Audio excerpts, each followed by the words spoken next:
Hello, everyone. Welcome to Raw, Hard, and Real. I'm here today with a very special guest, Serzo. How are you, man? I'm fine. I'm. It's a pleasure to be here. It's a pleasure to meet you. I mean, I have been listening to you for quite a long time. I think probably since the beginning of my hardstyle life, because I actually started listening to hardstyle around 2018. So I do know that some of your songs I have had on my playlist for quite some time now. Oh So yeah, it's really? nice to meet you. Yeah. Actually, yeah, because I was Curious to actually know which ones. Sorry. I don't know.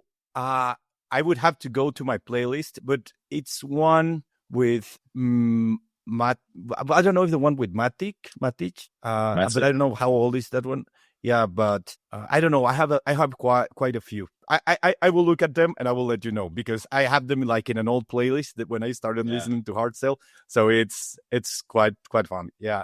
So okay, I want to start with how was this festival season for you? Because I saw you at some festivals, so I would like to know how was it. This festival season was probably the best one I've had so far because the thing I did this year, I moved to the Netherlands for 5 months. So from April Nice. to end of August. And that was a big step for me to do and also Yeah. a big risk in many ways because I have a full-time job here and a girlfriend, everything. I just left everything behind temporarily and I was there for 5 months. But luckily, it's not around the world for me. It's like a 2 hour flight. But it was great. The festival season was great. I played at pretty much all the big names in hardstyle, like Defqon, Intense, Rebirth, Decibel.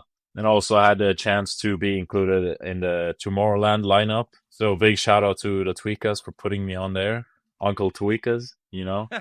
So this festival season was crazy. It's so weird to come back and look back at it because it felt like it was yesterday, but it's already half a year ago almost. Nice. And did you ask for a leave at your job just to be out for 5 months, or how did you manage? Yeah, that's what I did. I saved up some money and I asked for a leave, and my boss is really cool, so he kind of lets me do what I want, and I can take days off if I need it before the weekends and stuff, or after a weekend if I need Nice. it. Yeah. And what's the impact that you think this festival season had on you? Because I think that any artist needs to be around the festivals or at least around the Netherlands for quite a time, like you did. For example, I can think also, for example, with Tosa. He did actually Yeah. the same. Like I think it was last year that he came to the to Europe. So he started touring a little bit, and then he started growing. I think that's quite important, right? Like to be here. It definitely helps for the momentum overall to be part of the culture or be part of everything, all the people, all the festivals, and kind of surround yourself with like-minded people. Because when you come from a different country where this genre is not that big, you kind of feel lonely at some point and sometimes. And I really felt that when I came back and I went back to my job and was kind of like, this never happened. And then I went to ADE last week and it was like, this is what it's all about because everyone was there. Yeah, I So think it's that's quite important. yeah, Okay, from all these festivals that you were into, which one was the best one for you? Like, I don't know, you can tell me the best crowd that you had, or maybe the feeling, which I think it will be probably Defcon, but I don't know. Tell me, what was your experience? well, I want to say Tomorrowland because that's the biggest one in terms of Yeah. festival size, and then everyone knows about this name. If I talk to people about Tomorrowland, they know what it is, regardless of if they are interested in hardstyle or not, because they have a strong brand. But personally, I think DEF CON was for me the best experience because I was also part of the Red Race together with Decharged, Amaze, and Era Break. And at the end, it kind of felt really close with me and Decharge getting that first place. But also, we made an agreement between him and I that Uh-huh. if he wins, I will join him for a track on the red, and if I win, he will join me for a track on the red.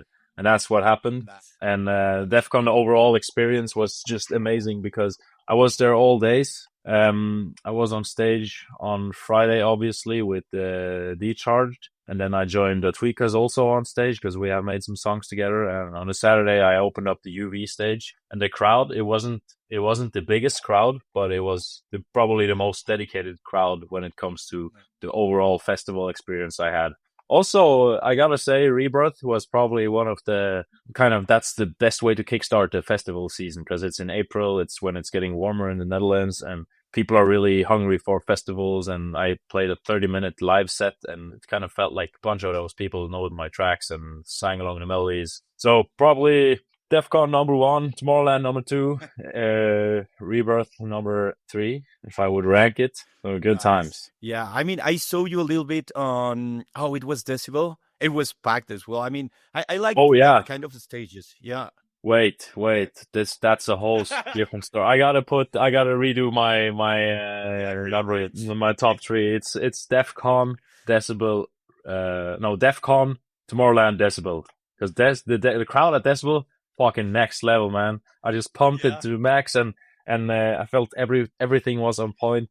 It wasn't too warm, and it was kind of like grayish, and you had these lights with the dust coming from the people in the woods. The dust made it look cool when the lights came, and the energy was and it was packed, man. I was not expecting that because I thought it was going to be just some boring ass euphoric stage, but people there are really dedicated as well. Yeah, that's why actually what I love about Decibel. I mean, every hardstyle festival is actually very dedicated. They have very dedicated people, but I think that Decibel Oh yeah, is really the one that has the most dedicated of them all. yeah, 100%. And I was I went.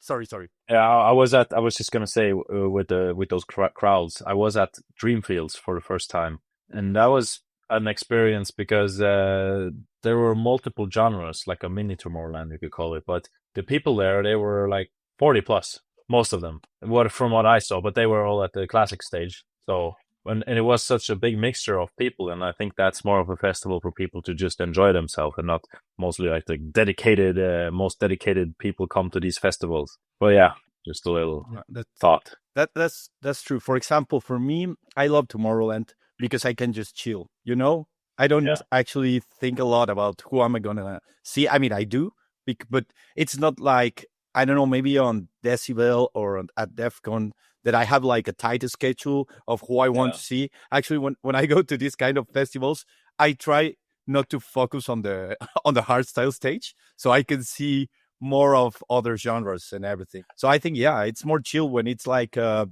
diverse genre festival. Yeah, I can understand that because at the hardstyle festivals, it's you want to see your favorite artists and stuff like that, and at the, let's say, Tomorrowland, you just want to experience the whole festival and all the details and everyone and the energy and all of that. But I mean, for me, I could rank these festivals, blah blah blah. But every single festival I played at, it was an experience for itself. But overall, it's Defqon, of course. But yeah, I also played at Mysteryland. That was like the last thing I did before I went back. I played at Mysteryland, and 2 days later, I moved back. That was so strange. And not a lot of people know this, but I drove my car from Norway to the Netherlands, and that's a long ass drive. How long is it? Oh, well, there are 2 or 3 different routes you can take. The route I took from Norway to the Netherlands was, you see, Norway is here, right? This is Norway. And then there is sea, and then you have Denmark. And from Denmark, you can drive all the way down to the Netherlands. That's what I did. I took the ferry from Norway, 3-4 hours ferry, and then it was 12 hours from the north of Denmark to Eindhoven, where I lived. So it was a pretty long drive, but I had a friend with me, my manager, fucking legend, and he also was on the way back. And on the way back, it's funny because I bought this car just to have it for the festival seat in the Netherlands because I don't really need a car here, but I still use it because it's a fun like beater car, you know. And I was kind of like, oh fuck, what if this car doesn't make it? I only had to get it to the workshop once in the Netherlands, so I made it. But on the way back, I didn't think of anything. We just packed the car, packed our shit, and we drove all the way through the Netherlands, Germany, Denmark, and then we took like a 30-minute ferry over to Sweden. But at every border, we were pulled over by the customs because, I mean, you see two younger guys with, at the time I was really tired and we drove at night and my beard was all messed up and we looked like these 2 knuckleheads driving from the Netherlands. They ask you, where are you coming from? Like 4 a.m. we've been in the Netherlands and the car is full of shit. Looks really shady. So I understand. And they also told me that my headlight was broken, and I didn't know that. And I can only imagine the look like coming out from a ferry or entering the border, see a shabby ass Ford 2006 Focus packed and two guys there. And it's like, yeah. Oh my, that's like the shadiest image ever. Yeah, but lucky for me, I speak German because my dad is German. I'm half German. So Oh, I in Germany, when they pulled me over, I was like, here is my passport, German passport. I have a Norwegian license, born and raised. I had this thing. I lived in the Netherlands, blah, blah, blah. But they were really strict in Germany. It was like, the yeah, Germans. exactly. Yeah, Yeah. Germans being German. Yeah, you know what it is. Yeah, yeah. Okay, so I also want to know, how was your experience at the Red Race? Like, how did they contacted you, or how did you enter this race? Like, how did it happen? How was it for you? I would like you to tell me a little bit more of yeah. Funny story, actually, because last year before I entered, I was like, people started sending me this red race. Join the red race. You should join the red race. You can win this. And I was like, fuck that. I'm not gonna do that. They won't pick me anyways, and they're probably gonna pick some Dutch guy and just make it easier for everyone, right? And then was like 2 weeks before the deadline. I was like, you know what? Fuck it. I'm just gonna make a track, and then I will record this video introduction. And I had this live set because last time you had to also send a 30-minute mix. So I sent a really professional recording of my performance at Hardstyle DNA outdoor in 2024, multiple cameras and everything, And I was like, okay, I'm gonna make sure to send the best shit ever, right? And at the time, I was also switching from Windows to Mac, right? So Wow. actually, pretty huge change.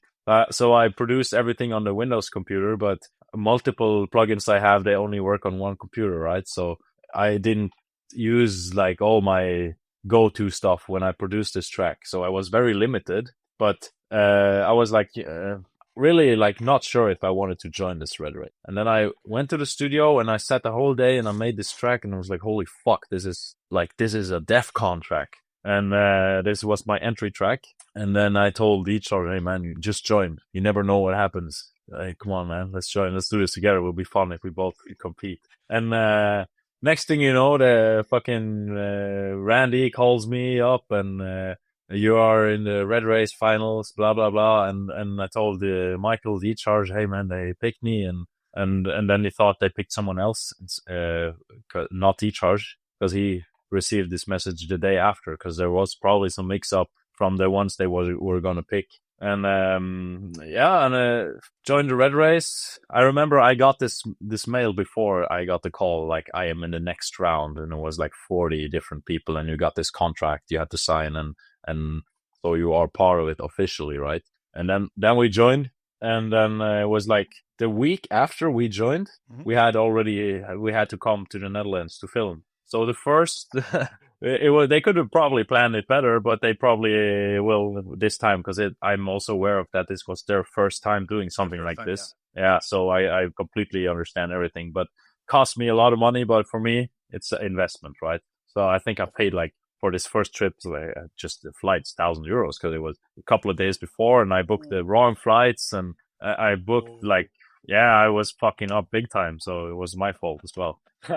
And then I don't remember how many filming dates it was, but I think it was 2 or 3 times I flew back and forth before I moved. But it was funny because me and D-Charge always booked it together and had the same hotel room, and we actually made a track after the first day of filming, right? And it's a new track. Yeah, we played it a little bit this summer, but we have just almost finished it. It's like minor details. I can send you the track later if you want to listen, because it's yes, I would love to. Yeah, I will send you a link for like this version at the time. But it was a very fun experience the first time. But it's a lot of camera time, and we had to really. They made this like assignment we had to do, make an opening track for the red race, right? But that was, I think, the 3rd time we filmed. The first time was just introduction video, but that was, I think, we filmed episode 2. the first time we were there, because episode 1 is just with the coaches, and episode 2 is like an introduction thing, and episode 3 is where we get our assignment. So I think it was the third time when we were there, and I remember, man, this is a classic example of you don't need fucking fancy gear to become something, because I went from having a perfect studio set up, everything, to just sitting on my MacBook, literally, because I moved out from the past apartment where I lived with my ex, and she already left, and I was just left there with a mattress and a fucking night table and this chair, legendary chair, right? So I sat there. I sat there like this, and I made a bunch of assignments, ideas, and a bunch of really epic ideas. And it was a fun experience, right? And how long was it? Sorry, the Red Race. Yeah, the Red Race started the filming started in January, and it lasted up until Defqon, like 2 weeks before Defqon. Yeah.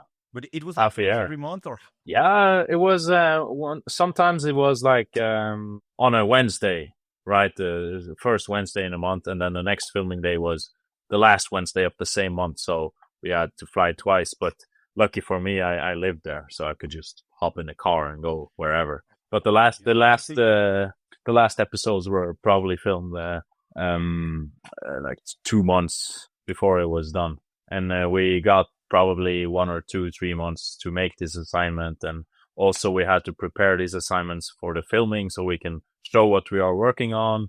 And it was kind of strange working this way, but I also really liked it because this opened me up to a whole new world of music production, because I never really produced in this way, because I produced with a theme. I had a theme in mind, not just feeling inspired by some sample from Splice or some vocal whatever. This time it was a real proper thing. I had my friend writing lyrics and themes with me. He's Jonas is his name. He's MC from Norway. Good friend of mine, one of my best friends. Shout out to him. He is a great MC, voice of Norwegian hardstyle, right? But he's a great writer, and he really helped me out a lot on this one. But he didn't want any credits for it. So really, wow. Yeah.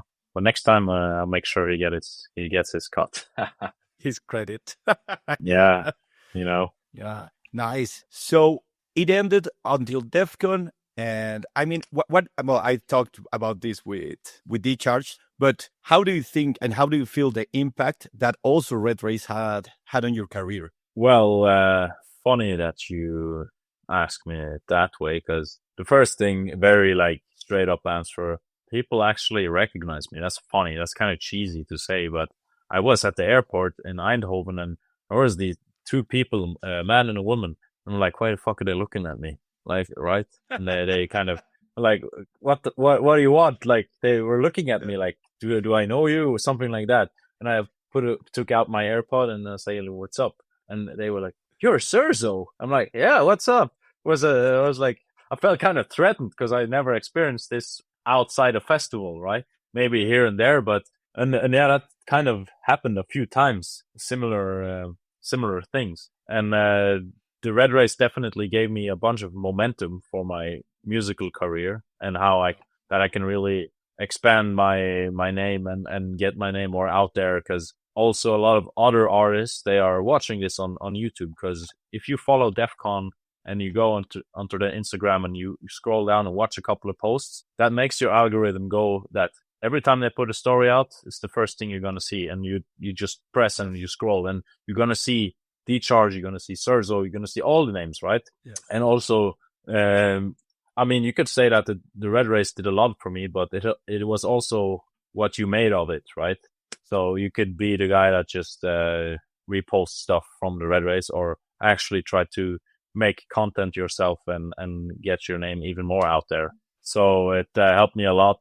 I may have gotten more bookings from it, but also I got signed to the Wishlist agency, and I think they are within the Q-Dance Defqon things, because they have the office in the same building and all of that. So it was it definitely opened some doors. Nice. Yeah. I mean, that's quite of like the importance of these kind of contests, right? Like, yeah. it's not even winning them, which is better, right? But it's just Exactly. like being on them exposes you to the world, so it makes it better for every artist. Yeah, that's I learned a lot of myself, and it was not just as you said, is to just be a part of this. The four finalists, right? You already have won if you play your cards right and you milk it the right way. You will gain followers, you will gain new listeners, and you will build new relationships, not just with the other contestants, but with the coaches. I built a great connection with Randy, fucking great guy. I thought he was gonna be like this crazy ass bald dude, but look at me now, I'm bald as well. But he's super nice, down to earth, right? But yeah, it was a great opportunity, and I still have good contact with pretty much all of them, all of the people involved from Red Race, even the people behind the camera. And Yeah. if it wasn't for a friend of mine, Sheila, she's a photographer. She told me at this event I was at, because I talked to her about before signing up for a Red Race, like, yeah, maybe I'm gonna do it. I don't know. And she was like, okay, be like reasonable. Who will be your what's it called? Like if you enter a contest, and who will be your rivals, or what's the challenge here, right? Because if I sign up, my music is good, blah blah blah. But who else is at this level I am at, right? And I thought about a bunch of names, but at the end of the day, they picked me, right? So Nice. big shout out to her. Yeah. And my last question about the Red Race is just who had, I don't know if you know this, but who has the longest career, like producing music from the four of you? D-Charge, 100%. Yeah, I'm pretty sure about that, because he has been making music since he was a little fucking baby, right? He made music before he could ride his bicycle, probably. He made music before I could wipe my own ass. He said he made music since he was 3 years old or something, 5, I don't know. Oh my God, no. That's good. Yeah. Yeah, because I know he grew up with musical parents. I mean, I also did, but he next level, man. All his gear from his dad, like synths and amps and all this stuff. Michael is he's most skilled producer I know, like technical wise, musical wise. He's really gifted in many ways when it comes to music. He makes melodies that touch your soul, you know. Yes. I can only speak highly of him, and he's become one of my best friends. Like before the Red Race, we got in touch 3 years ago, I think, before Rebirth, because I had this idea. Hey man, let's make a collab. You're from Sweden, I'm from Norway. It's like throwing a rock at yeah, it's pretty much the same. So we came in contact and we made All You Need, and it's one of my best tracks, like performance wise, and everyone knows it and stuff. But yeah, I mean, he has made music for a long time, so yeah, that's my answer, because I have made music for about 10 years. I used to say I made music for 5 years, right? But that's 5 years ago, and time passes by, so you gotta go back and, oh shit. I mean, your first songs Spotify are from 27. Yeah. At least, yeah. So yeah, so that's, yeah, the releasing wise on Serzo, I've released for 8 years or something. But I started producing a little bit of different music in the beginning, just to learn FL. And the dumbest thing I did, or maybe now it's the smartest thing, but the dumbest thing I did was, let's make hardstyle. Let's make the most technical genre there is, without any fucking tutorials. Kids these days, man, they are spoiled. They can go to YouTube, they can watch these tutorial videos, download a template, and they have a track the next week. They know how to produce. Yeah, that's true, you know? And that's why like the music is being like oversaturated. There's just like a lot of music that it's not. I wouldn't say that good, because the quality is actually quite nice, but it's not very creative. Yeah, I mean, the quality is there, but it lacks soul and that like deeper understanding of the musical elements you put together. Because you can pick 3 sounds, and those 3 sounds you can build a whole track with if you do it right. You put effects on this one sound, and you hear something from the effect that plays together with this, and then you render out that piece, and it just goes on and on. Endless opportunity. Yeah, that's true. Okay, I also want to know. Okay, this was actually the first question that I wanted to ask, but I forgot. And it's like, I want to know your backstory. Like, how did you start it? What motivated you on on starting producing hardstyle? Well, I always been very musical. I used to play piano when I was a kid, but I kind of got bored of it because, I mean, my parents only had good intentions with me playing the piano, and I just started playing piano when I was like 5, just for fun, like playing around on the keyboard. And my dad has been really supportive, so they signed me up for piano lessons. I got bored of that, and then I did not make any music for a long time. I played in a band for some time with the bass guitar, maybe 1 year, 2 year. Yeah, just the experience. I was really young, maybe like 12. And what kind of music? Excuse me. It was like we made cover songs of different songs, which was just for fun, I guess. But it was an experience. And then my older brother, he always listened to hardstyle, and it was like, he picked me up in his car once, and I was like, oh fuck, what is this music? It's really cool. And he opened up this world for me. And at the same time, I started making music, right? But I made tropical house. Like, think about Kygo from Norway as well, but that kind of music, because at the time it was popping off, and I was like, oh, fuck, I wouldn't do that. And then I started making hardstyle, and the rest is history, I guess. Nah, but I started making hardstyle, and I quickly got in touch with what's like the market in Norway, and then I discovered Hardstyle DNA, and I got the chance to perform there shortly after, but it was a back-to-back with another guy. But yeah, the ball kind of started rolling there from Hardstyle DNA. So after that, I played there at some parties here and there. At the same time, I was getting more momentum through my name, because I knew about the Tweakers, that they are Norwegian, and I heard from a friend of mine that was at the time signed at Dirty Works, also from Norway, but he doesn't release music anymore. Forever Lost. Have you heard about them? No, not really. Yeah, that's the thing. They released music there for a couple of years, but yeah, life happens, I guess. It was a duo. But then I asked, how did you get to Dirty Works? And he said, I sent my music to Kent from the Tweakers, and he sent it to Dirty Works, and they wanted to sign us. And I was like, man, I'm going to do that. So I did. I sent them a pack with 5 tracks. It's my 5 first releases on Dirty Works, if you check out my Spotify. Wow. And yeah, it worked. But I mean, it worked not because you know the right people. I mean, that's like 50% of the whole thing. You got to know people, and you got to introduce yourself. But it also worked because the music I sent wasn't shit. It was melodic hardstyle, and I sent my music to Dirty Works through the Tweakers.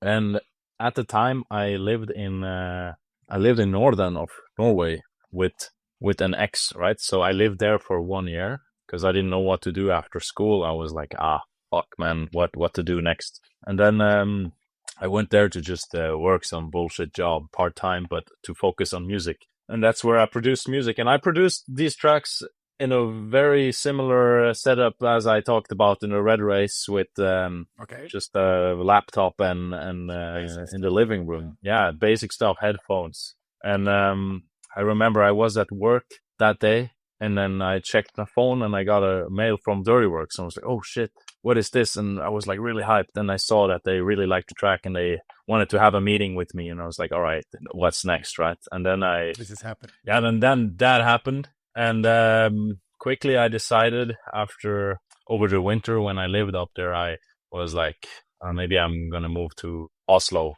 and maybe go to a school or something. So I went to music school type of thing for 2 years, but it was not any life-changing experience, except the fact that I was in Oslo, and it's the capital of Norway.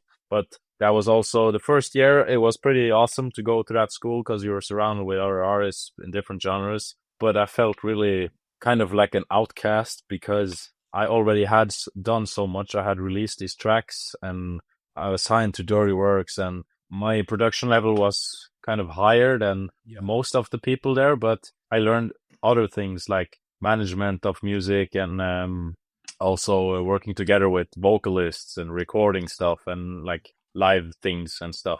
But then year 2, once we started year 2, Corona hit. So I did not have access to the school's facilities, and I went having these online classes, and it was a bunch of bullshit, to be honest. But yeah, part of life, I guess. But also at the same time, after like in the middle of Corona, like a bit after, I think I set the goal for myself. Okay, now I signed to Dirtyworks, but I signed at Dirtyworks Update first, right? That's the talent label. Now I guess it's more Dirtyworks copyright free. They release, they have guest releases for people and Dirtyworks copyright free, but at the time that didn't exist. So I signed to Dirtyworks Update, and I set goal, let's sign to the main label. And that's what I did afterwards, because I always need to put new goals. I have to make goals to actually get momentum and have a drive, and what's the next thing, because if you get too comfortable, you will just end up doing bullshit like scrolling, and then half a year has passed and you haven't done anything with your musical career or your life in general. You're just stuck in the routine. Yes. So yeah. That's right. And what are your next goals? Good question. Now yeah, well, at the moment, there's a lot of personal goals. It's like maybe at some point buying a house, because I'm getting older. I'm just renting. But musical goals, it's I wanna keep on releasing music. I wanna release quality over quantity. I want to put more work into my tracks and work more together with bigger artists that also will help out my name to grow, I guess. I want to pump out multiple hits, right? Because I never had a big hit, like that I'm talking a million streams after a month or something. That's for me a hit. Okay. But also a long-term goal for me is performing on the Tomorrowland main stage as my name. It's Serzo, like Tatwika's level, Exactly. A goal for me, a long-term goal is having that, what they have, but just that it's built around my name and my brand. Having a team around me you work together with every day, doing this like a full-time thing. I think that's quite a good goal. Yeah, it's a long-term goal. So you have this long-term goal, and then you have to split up the steps, right? There are steps towards this goal, and it's not like this. This is the goal. It's not like it's going to go like this. It's going to go like this, and it's going to go like this, and then maybe there. You know what I'm talking about. It's like a roller coaster at the end. Oh yeah, it's always. And by the way, how's the scene in Norway? The scene in Norway is not big. It is. We have one major event taking place every year. Or now I gotta say it's two, because it's the same. It's Hardstyle DNA. You have Hardstyle DNA outdoor in the festival season, like in April, May, before all the big names, all the like Defqons and all those festivals. And then you have a Hardstyle DNA indoor, which is taking place actually next week. Okay. So that's about it. Yeah, I'm playing there. So and then you have these smaller people that are trying to also make like club events, and here and there's a party, but it's really hard. The market here is really hard because it's a very expensive country, and almost for the same price you can book a flight and go to the Netherlands for a weekend to experience professional grade full-on production festival. But if you live in Norway and you listen to Hardstyle and you haven't heard of Hardstyle DNA, then you're sleeping, because the show there is fucking epic. It's big ass lineups. It's fat lineups. You have the biggest names there. You have very dedicated people working on it. And I've only heard positive things about other colleagues and artists that I played at Hardstyle DNA. Oh yeah, I really want to go back. I loved it there, and blah blah blah. But yeah, we have Hardstyle DNA, and I think the future is bright for Hardstyle DNA. Right, I'm wearing the fucking. I'm wearing the brand. Yes, sir. That's about it. Hardstyle DNA. That's the only thing you can have. They have in Norway. They have tried here and there to put one Hardstyle act at the festivals, like the mainstream festivals. You had this one festival called Palmesus, and Randy, he played there this year. That was epic, I think. And the year before, that Tweakers played there. But to me, the market in Norway, it's very weird, because when you show people Hardstyle, 9 out of 10 times they like it, but they are not aware. Okay. Yeah, but they are not aware of the fact of this whole community around it. Like if you experience the Netherlands for a summer, you will be like, holy fuck! And you come to Norway, you have these whack ass festivals. Not whack ass festivals, but if you compare it, let's say you compare it with the Intense and Defqon end show, you don't have an end show at the normal festival in Norway. They have very basic festival rigs, maybe a couple of fireworks at the end, and some epic lasers, but the production level compared to what's going on in the Netherlands, it's unmatched with the Netherlands, because in Norway they are just, I think they just want to have some festivals, make some money, and blah blah blah. Yeah, I think that the Netherlands are like the best country to have festivals. They know how to Yeah, create a festival and to handle it. Yeah, and actually yeah, they have like a lot of how do I say it? I think that it's easy for them for the festivals. I mean, not right now because they're struggling, but it was actually easy, like the government making it yeah very easy for them to host all these festivals because I think there are more than 1,000 festivals. yeah. And the culture there for festivals and music in general is very big. It's not like in Norway you have to get these, you have a bunch of permits, and you can close at 11. That's like the latest. And if you are 1 minute after 11, the police will come, and it's gonna be chaos. And people complain. Yeah, 11 is the latest. I mean, Like that's, for I think, or yeah, for any it's for outside parties, but nightclubs, I think it's 2 or 3, but that's not the same. But with all these regulations from the government, it's extremely hard to actually pull off a festival. Like 2 years ago, Hardstyle DNA, they made a festival in the middle of Oslo, in the middle of the city. And that's never gonna happen again. But it's crazy that they actually managed to pull it off. wow. Yeah. And by the way, how hard it has been for you to get inside the Netherlands, like to get inside the community there. Well, one thing I've noticed, every most of the big artists, they are Dutch, right? They speak Dutch, and it's really hard sometimes to be part of all that, because you introduce yourself, you talk to them for 5 minutes, and the next thing you know, everyone speaks Dutch again, and it's like a big fuck you, right? But um, it's so disrespectful. Like, if some artist comes from a different country to Norway, you're gonna make sure that he gets a good experience, right? But I think it also it takes time. You have to build up a name for yourself. You gotta earn the respect. It's not like you're getting a silver spoon. Here you go. You're playing at the festival. You have made it. It's not like that at all. You start at playing at these small stages, early time slots, and then you build your way up, right?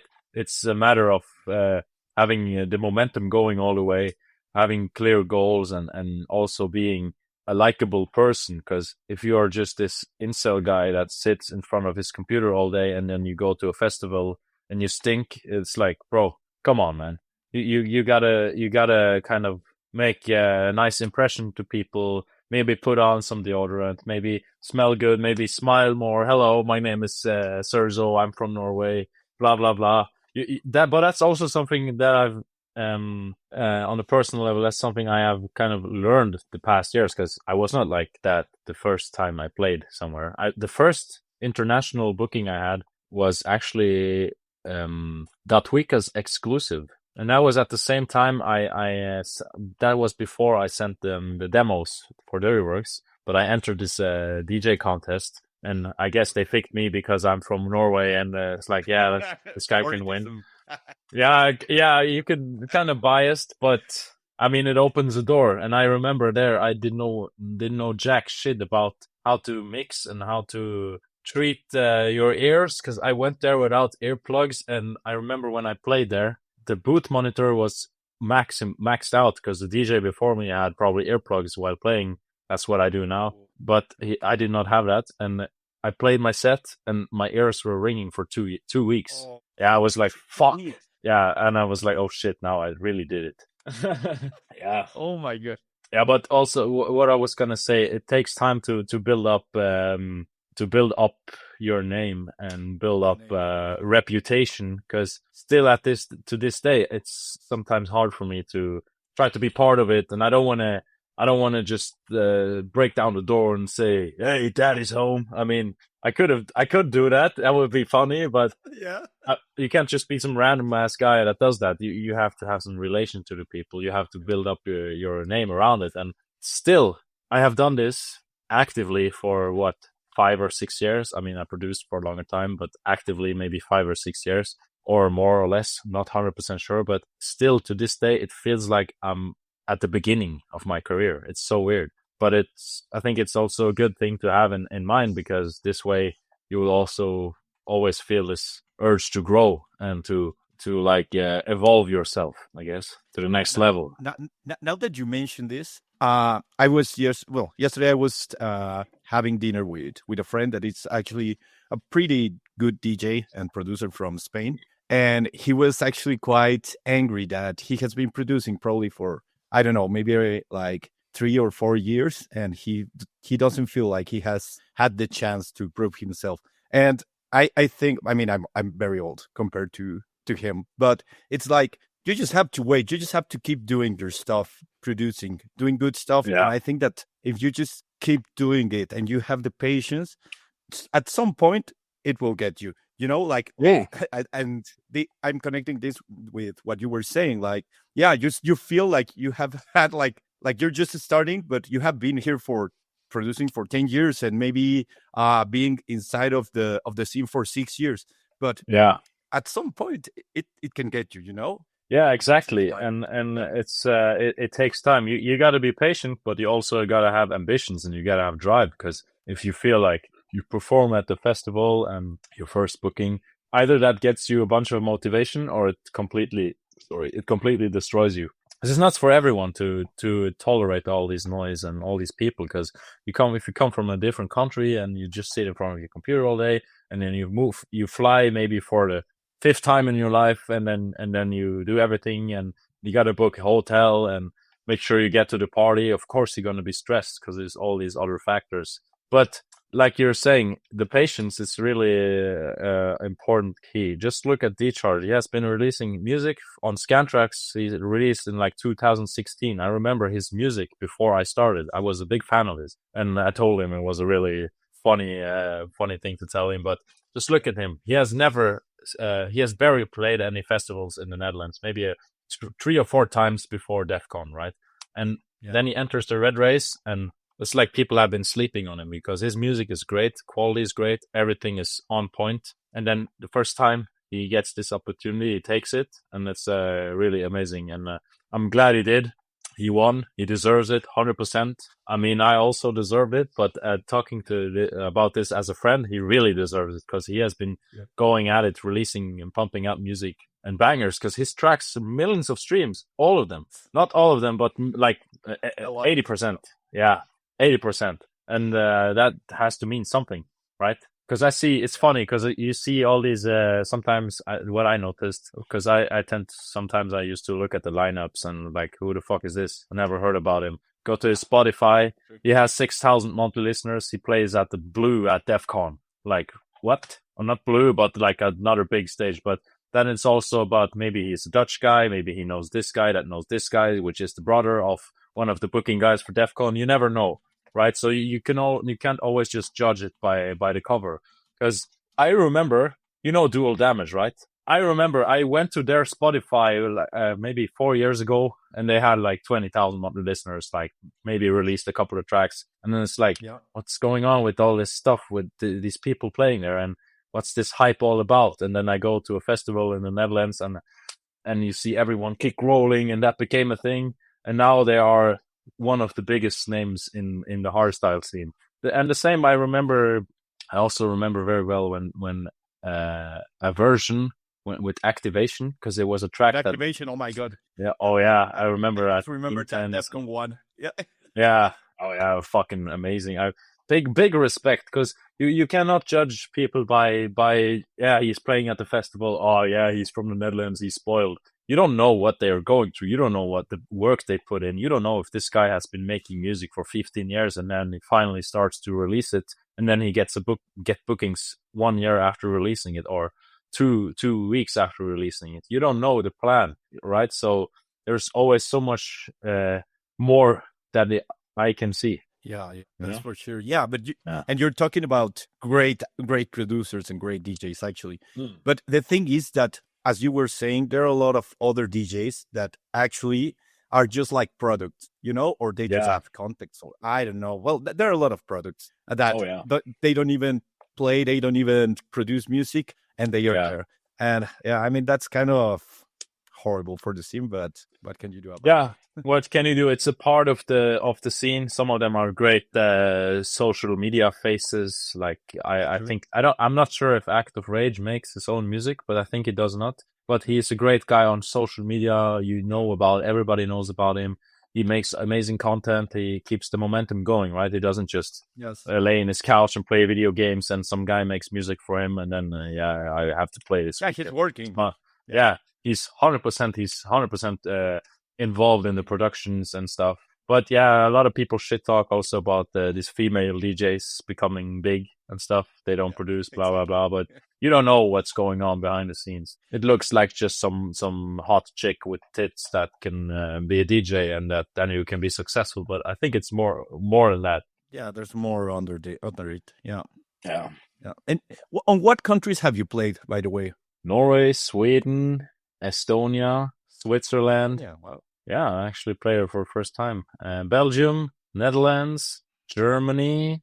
I think that's it. Wow. Let me do it again. Spain. Yeah, book me, man. I'm actually playing. Yeah, I can say it. It's public. I'm playing for the first time in France. Nice. Yeah, I've never been there. Dystopia Festival. Let me double check. I played in Norway, of course, Sweden, Germany, Netherlands, Belgium, Switzerland. Yeah, it has to be around that, something like that. And where's the best crowd for you? The best crowd is probably when I get the prime time in Norway, because they are the most dedicated people. Because imagine you have one festival a year. How hungry are you to party? You're gonna do your homework. You're gonna listen to this artist's music, and you're gonna be the best, have the best fucking time ever. But in terms of yeah, that's probably the best crowd when you play prime time. But I mean, the Netherlands, if you hit the right spot, you will also get a great crowd. Defqon crowd this year was amazing. Yeah. If you listen to my set on SoundCloud, yeah, Decibel as well. But I know they recorded my Defqon set. There is a little fuck up in my set. I did something wrong, but same shit. But you will hear the, yeah, it was a BPM mess up. But there is you can hear the crowd. It wasn't a huge crowd, but it was big enough. The energy was there. I'd rather play for a small dedicated crowd than a big crowd with the boring energy. Such a bummer, but yeah. And the UB stage is huge. Like, since it's like all open, I mean, even though there can be a lot of people, but it doesn't look like that because you have like the whole place for you. Yeah, exactly. Yeah. And you just reminded me of Mexico when you talked about Norway, because I do know, I'm from Mexico, so but I live in Spain. But since in Mexico we don't have a lot of festivals, every time that any artists go, or they have like actually one big event each year, as you said, like even these small artists that they might bring, all the people actually listen to or learns all the songs from these artists, and they know all the lyrics, all the songs. They put so much passion because they don't have that every day. It's not like in the Netherlands, like they don't care. I mean, actually, in mostly in the whole Europe, like at least also here in the Spain, we have a lot of artists all the time. So you don't feel that kind of passion anymore because you have it like once every month. I mean, at least you can see your favorite artists once every year. So it's kind of crazy how you live that, because if you just have like one festival each year, it's completely different as if you have, I don't know, 2 or 3 events each month. Exactly. I have seen content of people playing in Mexico, like Refusion and The Purge. I have seen videos when they play there. It was fucking immaculate vibes. Yes. And okay, we're about to end. Can do another 15 minutes if that's fine. Okay, perfect. Yeah, no worries. Okay, so I want to ask you, what do you think about, well, we were talking about also about social media, and what do you think about the importance of social media nowadays? Because I think that nowadays it's more important than music. Yeah, it's not what it used to be. Back in the day, you can make music and then you will be known for your music. But nowadays, I think you also have to do more social media. I mean, it's not, I think I have to do it or you have to do it. It's a fact. It's this generation. Everyone is on their phones. You have to stay present because people have very short attention spans as well, right? So you got to pump out content and stuff. I'm not saying that I'm good at it, but I could definitely be better at it. and I have a bunch of ideas which I just have to record and do it and put it out there. But it's very important to stay active on social media unless you are one of the older names that have already kind of left a legacy behind. But especially if you're an upcoming artist, you really have to crack that code on how to use social media. It's really important. It gives you momentum. You stay relevant. You can hype up tracks before release or after release. Especially TikTok. TikTok is still slept on by so many artists. If you figure out the right way to make content on TikTok, you can gain like 10,000 followers in a month easy. If you really know what you want to do and crack that code, you know. Yeah, you know who did that perfectly? The Strikers. Because I remember when they started going on TikTok, and it was like they were appearing me like all the time, and I just saw how all their public was increasing. I mean, that along that went along with a lot of other stuff, and how they Yeah. started like going super super big. But I started seeing them like publishing a lot of stuff on TikTok. And yes, you said, I think that a lot of artists don't actually use it. And it's right now like the most important social media tool that we'll have. Yeah. I mean, also it's kind of dumb not to use it. Show more of your personality, because then people get more of an idea what is this guy all about. This is his music. This is how he's acting. I mean, if I record myself saying a bunch of bullshit and calling out people, that's not the right way to do it. But if you kind of mess around a little bit and kind of just be yourself in an outgoing, funny way, and you kind of connect that into the music, I think you will achieve great things. Because I believe the Strikers are from Spain as well. Yeah. Yes. Yeah, I have I met those guys a couple of times in Norway, and we kind of like, hey, what's up? How's it going? But they are really humble, nice guys, you know. Because I think some artists, they can get cocky when they get a little bit of fame. But most of the people I've met in the hardstyle scene, they are not cocky at all. And if you're a cocky asshole, the door is there, you know. It's gonna be like that. No, but as you said, like I have got to know like a lot of big names, and most of them are pretty humble, very nice. Most of the hardstyle scene is very, very, very nice. I mean, I Yeah. don't know of some people that are not, but most of them are actually quite nice, and that's actually one of the things that I love the most about this scene. That also you Yeah. can see a lot of artists being on the festivals, like just like you can meet a random artist being on any stage, you know, like just looking for looking at an Exactly. artist. Yeah. Yeah. Okay, so Serso, I'm just gonna ask But you three more questions, which are yeah. short ones. All right. Well, one of the I don't know. But do you like to party after your sets? Are you like a party animal, or you're more of a chill guy? I used to be, but now I'm more a chill guy. Okay. I really like to just chill afterwards. It depends on the vibe and who you're meeting, of course, but and where the night takes you. But most of the time now, I don't feel like partying like crazy. I've had my share of that.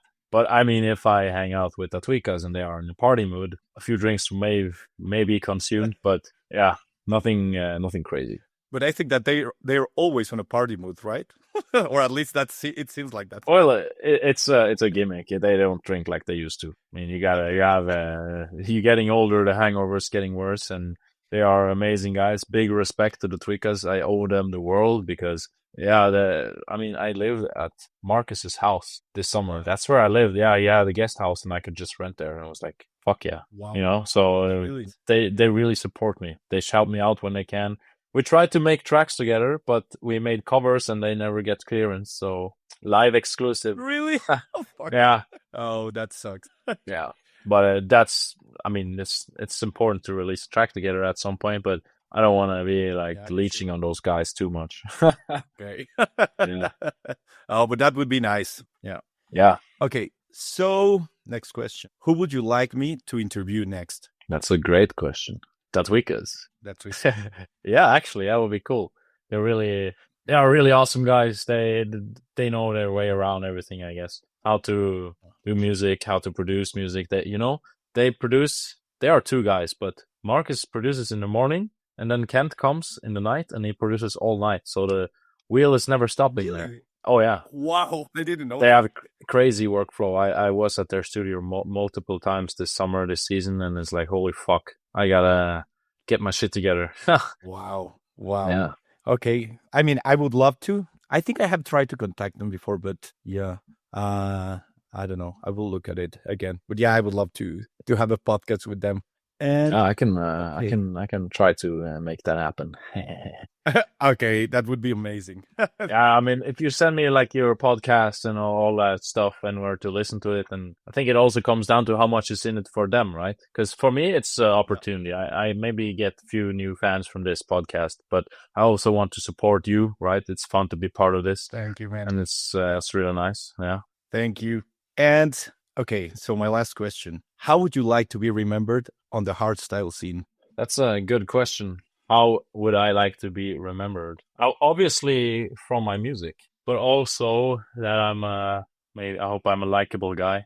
I mean, either you like me or you don't. But Yeah, yeah, yeah. so yeah, obviously my music, my tracks, my live performances has to be an experience for the visitor. Perfect. So, Serzo, thank you very much for this interview. I really loved talking with you. Uh, you have had an amazing career, I think. As I said, I know you for a very long time, and I'm very glad that you accepted it. I appreciate it, man. It was really fun to be on. Thank you. So, I hope to see you soon in Madrid. That would be amazing. I'm actually Yeah. going to see D-Charge soon. Yeah, yeah, yeah, because he's coming like Yes. 3 weeks or something like that, and that's Yeah. Yeah. amazing. So, I hope that you're next. Yeah, you should put in a good word, and maybe I will help you out I to will. try to get the tweakers on here. Yeah.